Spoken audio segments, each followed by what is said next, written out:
आशा की किरण।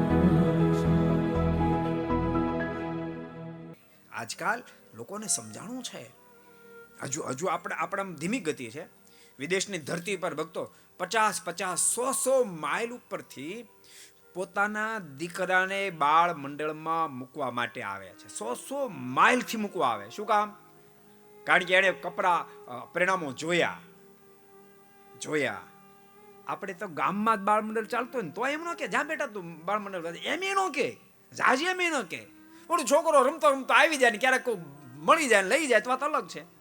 બાકી મા બાપ એમ ન કે બેટા તારે બાળ મંડળમાં જવું જોઈએ, કાંડો પકડીને હાલ બેટા તને બાળ મંડળમાં મૂકી જાઓ.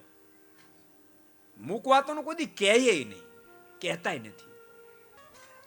ભગવાનના ભક્તો બહુ સાચું કહું છું.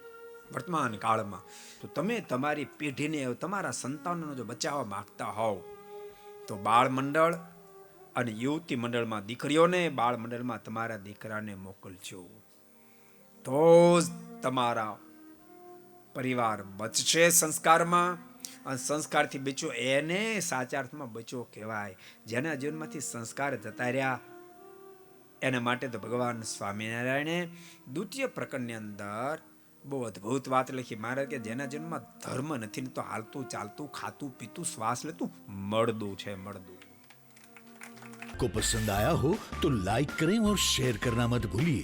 सब्सक्राइब करें सरदार कथा चैनल को और बेल आइकॉन पर क्लिक करना मत भूलिए लेटेस्ट वीडियो सबसे पहले पाने के लिए.